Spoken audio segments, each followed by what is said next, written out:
Medina Cher, Medina Cher, Medina Cher TV, chaîne de lumière. Medina Cher, Medina Cher, Medina Cher TV, chaîne de lumière. Medina Cher TV, Medina Cher TV. Bonsoir chers téléspectateurs de Medina Cher TV. Nous avons aujourd'hui le grand plaisir d'être parmi vous pour une édition spéciale. Qu'est-ce qu'on va parler aujourd'hui? On va parler de la religion et spiritualité d'un émigré. Et nous recevons aujourd'hui sur le plateau de Medina Cher Monsieur Yali. Et donc, Monsieur Yali, bonsoir et bienvenue sur le plateau de Medina Cher TV. Sokhna Rama, bonsoir. Merci de l'invitation et je suis vraiment honoré d'avoir été invité et le fait que vous ayez pensé à ma modeste personne pour participer à votre émission me touche vraiment. Donc pour la présentation, je m'appelle Yali, comme ça a été dit, Yali Diakhaté. Je vis en France depuis bientôt 20 ans, à Marseille en particulier, qui est une ville assez cosmopolite où il y a une convergence, on va dire, des horizons de tous bords du monde musulman, en particulier du monde Maghreb, mais aussi des Comoriens et un peu de tout. Et je pense que c'est un exemple intéressant, effectivement, qui mérite d'être analysé sous bien des aspects. Alors, je pense que j'ai vraiment hâte, effectivement, de répondre à vos questions. Mashallah, donc merci beaucoup, Monsieur Yali Diakhaté. Et donc, sans tarder, nous allons passer aux questions. Et on va vous demander en premier lieu, et comme on le dit souvent, les pratiques religieuses accompagnent souvent les déplacements humains. Est-ce que votre religion ou votre appartenance à la tariqa Tidjaniya est un facteur de pacification et d'intégration, ou bien un facteur de désintégration et de conflit de la cohésion sociale dans le pays auquel vous résidez, Mashallah? Mashallah, Sokhna Rama, la question est effectivement d'une importance capitale et je vais prendre le plaisir d'y répondre. Tout d'abord, c'est vrai, on parle de la pratique religieuse ou de l'appartenance à la Tijaniya dans un cadre ou un contexte qui est non pas le Sénégal, qui est réputé pour on va dire, le fait d'avoir en son sein plusieurs tariqas dans l'islam, dont la Tijaniya. Et je pense qu'effectivement, vivre sa religion ici ou appartenir à la Tijaniya ou à une autre tariqa ne pose aucune espèce de problème. Donc, la question ne se pose pas ici. Mais dès lors qu'effectivement qu'on est à l'étranger, qui de plus est dans un pays comme la France, où lorsqu'on regarde l'actualité en ce moment, on voit quand même que c'est assez tendu. L'islam en particulier est souvent pointé du doigt. C'est une question donc qui donne d'autant plus la dimension intéressante en fait, que je vais prendre donc plaisir à répondre. Si vous voulez, le fait de vivre sa religion, est-ce un facteur de cohésion sociale? Alors, la question présentée comme ça, je dirais presque bien malin, celui qui vous répondrait simplement par un oui ou par un non. Parce que c'est assez complexe parce qu'il y a plein de facteurs en fait, des facteurs qui compliquent la vie d'un musulman à l'étranger et surtout dans un pays comme la France. Compliqué parce que, par exemple, moi, ce qui me frappe le plus quand je suis ici au Sénégal, c'est que quand c'est l'heure de la prière, on entend l'appel du muezzin. Il y a quelque chose qui, en fait, donne un aspect harmonieux, qui presque nous donne l'impression, effectivement, d'être dans son élément, puisque quand l'heure arrive, eh bien, naturellement, on entend l'heure et tous convergeons dans un lieu de culte, en fait, comme ici la Zawiya pour faire la prière. Alors là-bas, il faut se dire que jamais on ne s'assoit comme ça et puis d'un coup, nous entendons l'appel de la prière. C'est impensable puisque, disent-ils, c'est un pays laïque et donc on peut pas, la loi finalement interdit cela.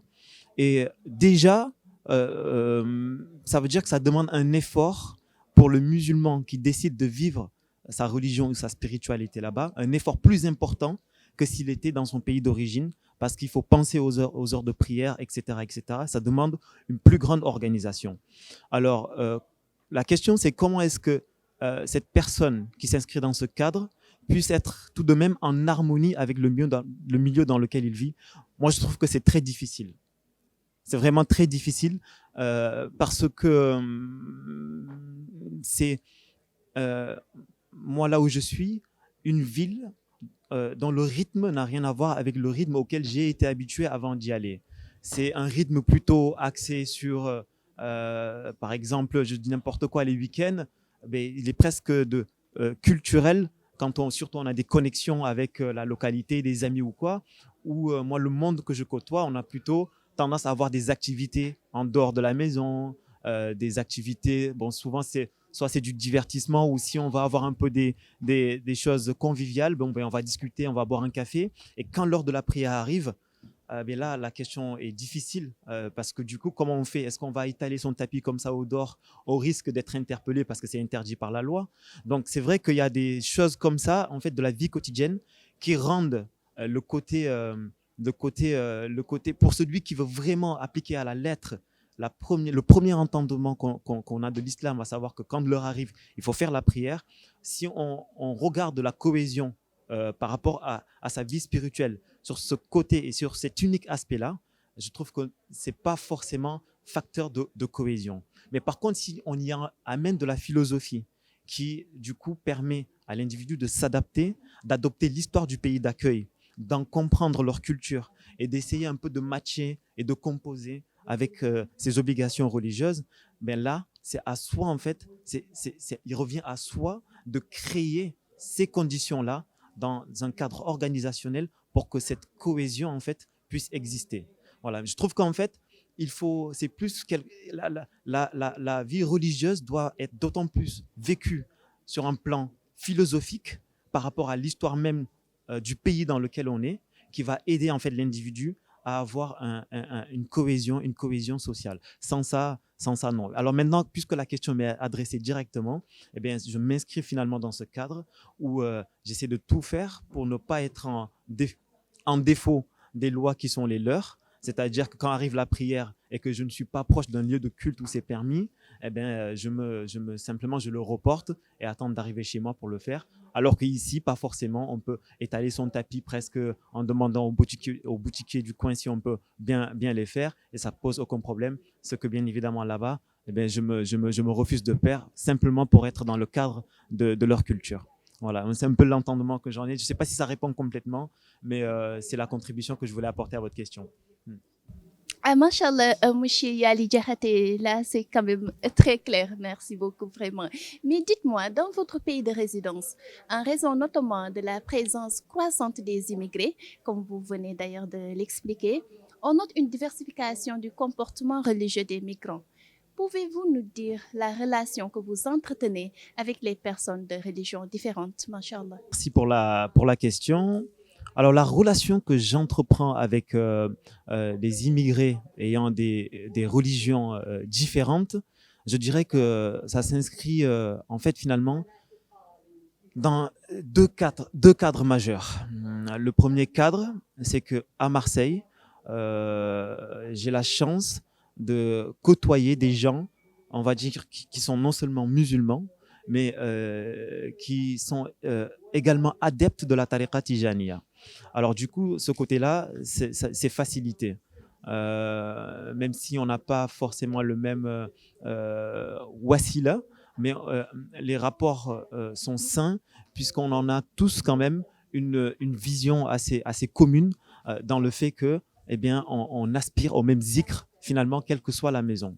Donc, les rapports que j'entretiens avec les Tidjanes, ce sont des rapports tout à fait cordiaux, chaleureux, je dirais, et donc quand même pas du niveau de ce qu'on retrouve ici, parce que là, on est tous directement sous la coupole de notre wasila, mais voilà, c'est plutôt cordial. Après, il y a l'autre côté, l'autre cadre, qui est bien les gens qui sont pas forcément musulmans et qui peuvent être juifs ou voire athées et autres. Alors, j'essaie simplement, quand c'est comme ça, eh bien, de me demander qu'est-ce que le pays qui m'accueille attend de quelqu'un comme moi, qui suis par exemple musulman, parce que, désolé d'y revenir, parce que c'est un sujet d'actualité là-bas, eh bien, moi qui suis musulman, je vais essayer de me comporter d'une manière qui fasse faire le moins tilt finalement aux gens qui peut-être n'attendent que ça. C'est-à-dire ne pas donner le bâton pour se faire battre. Donc, il arrive par exemple fréquemment que les vendredis, jours de prière, que les mosquées débordent et presque nous obligent à faire la prière dehors. Donc, ça, ce sont des choses que, en général, quand je ne peux pas faire la prière à l'intérieur, eh bien, j'évite carrément de la faire. Je préfère passer mon tour jusqu'à la prochaine fois. Pourquoi? Par rapport au regard finalement des autres qui ne sont pas musulmans et qui sont d'autres religions, pour ne pas rajouter à cette stigmatisation et leur donner finalement des raisons de dire encore bon ben voilà, ils ne respectent pas les lois du pays qui les accueille. Et puis bon voilà, plus généralement, je dirais que les relations tendent vers une relation plutôt philosophique, mais toujours en fait, moi mon leitmotiv, je dirais, c'est d'essayer de m'adapter ou alors d'essayer de comprendre du mieux possible l'histoire ou alors la tradition du pays dans lequel je vis pour pas attiser ou offusquer ou vexer peut-être certains regards ou susciter des mauvaises paroles en général. Donc bon, voilà, ça c'est la réponse que j'apporte à votre question. Mashallah, Monsieur Yali, vous parliez tantôt de Wasila et vous venez aussi de souligner que Moulay Sidi Mohamed El Cheikh est votre guide spirituel. Est-ce que vous pouvez nous parler un peu comment ce guide a transformé votre vie loin de chez vous, Mashallah? Mashallah, Sokhna Rama, vous venez de prononcer je dirais le nom de quelqu'un qui compte énormément pour moi dans ma vie non seulement spirituelle, mais dans ma vie tout court, parce qu'il s'agit de Moulay Sidi Mohamed El Cheikh. Alors, ce qu'il m'a apporté, je pourrais en parler des heures durant, voire des jours. Mais peut-être pour résumer, je dirais que il y a certaines phrases qui me remontent comme ça à la surface, et l'une d'entre elles est que je l'ai entendu dire que en Wolof, et après je traduirai, c'est Yàlla ku koy jaamu da nga koy jaamu ci nu mu ko neexee moom waaw waaye doo ko jaamoo rek si yow lu mu la neexee. Et autrement dit, en fait, Dieu, Allah, quand on l'adore selon ses principes à lui et pas uniquement ou forcément selon ses principes à soi. En fait, cette phrase, quand je l'ai entendue, elle a eu un écho, elle a eu une certaine résonance où je me suis dit que depuis que je suis dans la pratique finalement de la religion et tout ce que j'ai appris et tout ce que j'essaie de mettre en œuvre, jamais je n'ai entendu une phrase qui a autant résonné en moi. C'est comme pour dire qu'en fait, eh bien, peut-être que le sens que je n'avais pas trouvé jusqu'alors dans ma pratique religieuse et dans le ressenti qu'on devait peut-être avoir ou dans le domaine qui est peut-être plus palpable en fait de la pratique religieuse, je ne l'avais pas eu je ne l'avais pas eu avant l'écho de cette phrase-là. Et donc dès lors, j'ai redoublé de vigilance et j'ai fait d'autant plus focus sur Moulay Sidi Mohamed El Cheikh pour savoir qu'est-ce qu'il entendait par adorer Dieu selon ses principes à lui et pas selon ses principes à soi, parce qu'effectivement, on est des milliards d'individus à être musulmans, peut-être avec chacun sa philosophie, chacun apprend d'une école différente. Est-ce qu'il y a vraiment un dénominateur commun, quelque chose vraiment qui est que quelle que soit l'école d'où l'on provient, eh bien, ça renvoie finalement vers les principes d'Allah, que quand on finit de faire sa pratique, on peut quasi mettre sa main sur le Coran et jurer que, même si on peut peut-être pas jurer, mais avoir une certitude que ce qu'on vient de réaliser, eh bien, c'est en phase avec ce que Dieu, ce que Allah en fait a demandé. Et je dois dire que ça fait partie de la chose qui qui est une force extraordinaire qui a fait que je ne l'ai plus quitté et que je l'ai suivi du coup de pas en pas, de causerie en causerie pour en apprendre davantage. Et il n'a fait que réconforter finalement ce ressenti-là qui est qu'effectivement, depuis que je l'ai connu, jamais je n'ai eu une dimension dans mon vécu, dans mon cheminement spirituel aussi important que depuis que je l'ai connu. Donc c'est quelqu'un qui, pourtant j'ai 30 ans. En 30 ans, du temps où je vivais ici au Sénégal, j'en ai fait des écoles coraniques comme un peu tout le monde, des daïras. J'ai appris moi-même un peu quelques versets du Coran, quelques sourates. Et puis j'ai essayé de pratiquer comme comme nous le demandaient les prêcheurs.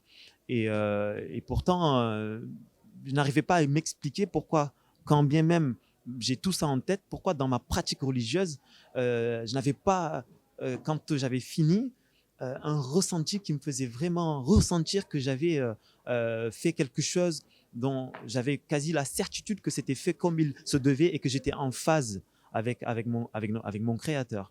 Et bien, Seyd Mohamed El Cheikh a su en fait m'apporter ça, mais c'est difficile de l'exposer avec des mots, puisque effectivement ça renvoie à du ressenti, à quelque chose qui m'est propre, que je n'aurai que de mal en fait à vous l'expliquer, parce que je ne l'expliquerai toujours qu'avec des termes impropres.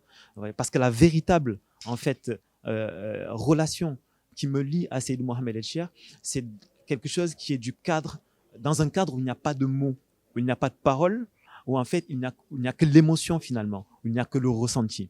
Donc voilà, c'est une réponse peut-être un peu mystérieuse, mais qui est peut-être un peu aussi à l'image de Seyd Mohamed El Cheikh, qui pour moi n'a rien d'ordinaire et a tout de mystérieux finalement. Ah, Machallah, donc, monsieur Yali, et donc, vous parlez de réponses mystérieuses, mais quand même, c'est une réponse qui en dit quand même beaucoup sur votre guide, quand même, Moulay Seydi Mohamed El Cheikh, avec tous ces éclaircissements et tout l'apport quand même qu'il vous a vraiment, et c'est extraordinaire quand même. Et maintenant, on va juste finir avec une question. Donc, est-ce que vous pouvez nous parler un peu de comment vous vivez votre spiritualité dans le pays auquel vous résidez, Machallah. Machallah, Sokhna Rama, une question toujours aussi pertinente, à savoir comment est-ce que je vis ma spiritualité dans le pays dans lequel je réside. C'est une question ouverte, vague, vaste, à laquelle je vais tenter de répondre en délimitant un peu. En fait, en résumant, je dirais qu'il y a une évolution qui s'est faite en 2 phases.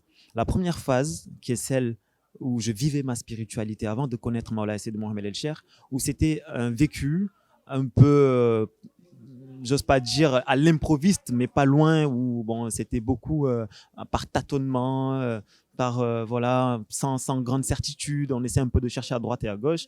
Bon, des fois, on pensait que c'était le bon chemin, donc on y restait un temps. Puis quelque chose arrive, et on se rend finalement compte qu'on a un peu relâché le fil sur lequel on était. Bon, c'était assez en dents de scie. Et arrive la deuxième phase. Cette deuxième phase-là, en fait, c'est une phase où la spiritualité elle est beaucoup plus intense, où il y a un aspect, je dirais, linéaire, voire exponentiel, en fait, dans le cheminement, contrairement à avant. Et c'est quoi la différence? La différence, c'est que je vis ma spiritualité à l'aune, si je puis dire, de l'université de Moulay Seydi Mohamed El Cheikh. Alors moi, je ne suis pas physiquement ici, aux côtés de lui au quotidien, pour venir assister, on va dire, aux cours de lumière dans son université. J'y assiste à distance à travers des outils comme certains réseaux sociaux où il diffuse ses enseignements. Et moi, je dois dire que quand ce n'est pas lui directement qui les dispense, eh bien, il y a ses disciples ou ses représentants, ses khalifas, qui nous dispensent de ces cours-là qui sont ô combien importants pour nous, qui n'avons pas un accès direct, je dirais, à lui. Et donc, moi, ma spiritualité au quotidien, elle est vécue en écoutant le plus possible, soit les débats dans cette université qui s'y déroule, qui me permet, moi, de développer aussi mon vécu spirituel, qui n'est pas uniquement réservé au domaine du zikr et des prières, mais la spiritualité, elle touche même des domaines que peut-être certains qualifieraient de plus terre-terre, dans la relation humaine qui existe dans le foyer familial ou dans la relation finalement dans la société, etc. Donc je trouve que la spiritualité là où je n'avais pas eu de sens, là où je n'ai pas su donner de sens à ma spiritualité auparavant, eh bien, j'ai su donner un sens à la spiritualité quand j'ai rencontré ou quand j'ai eu accès aux enseignements de Seydi Mohamed El Cheikh. Machallah. Et on vous remercie beaucoup pour votre disponibilité, machallah, et toutes ces extraordinaires choses que vous venez de développer ici. Et c'est très intéressant quand même. Merci beaucoup, M. Yali. Donc, chers téléspectateurs de Medina Cher TV, nous sommes au terme de cette édition et nous vous donnons rendez-vous pour une autre édition avec un autre invité pour toujours parler de ce thème, religion et spiritualité d'un immigré, machallah. Nous vous saluons tous et vous disons au revoir, Inch'Allah. Medina Cher.